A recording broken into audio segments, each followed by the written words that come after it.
In front of me is OnePlus Pad 2, and today I would like to show you how you can set up screen lock.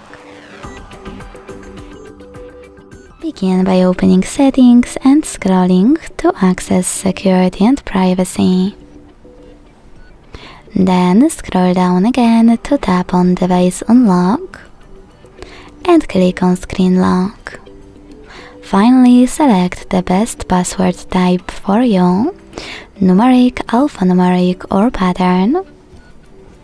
Wait 5 seconds and choose Continue in the pop-up.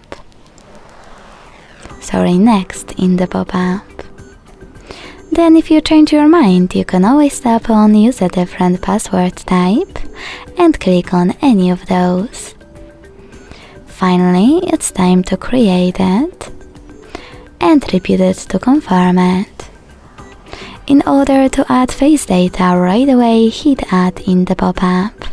To do it later or not at all, hit Cancel. So now when I switch off my screen and turn it back on, icons that pattern is required. Thanks so much for watching. If you enjoyed this video, don't forget to leave a like, comment and subscribe. Bye!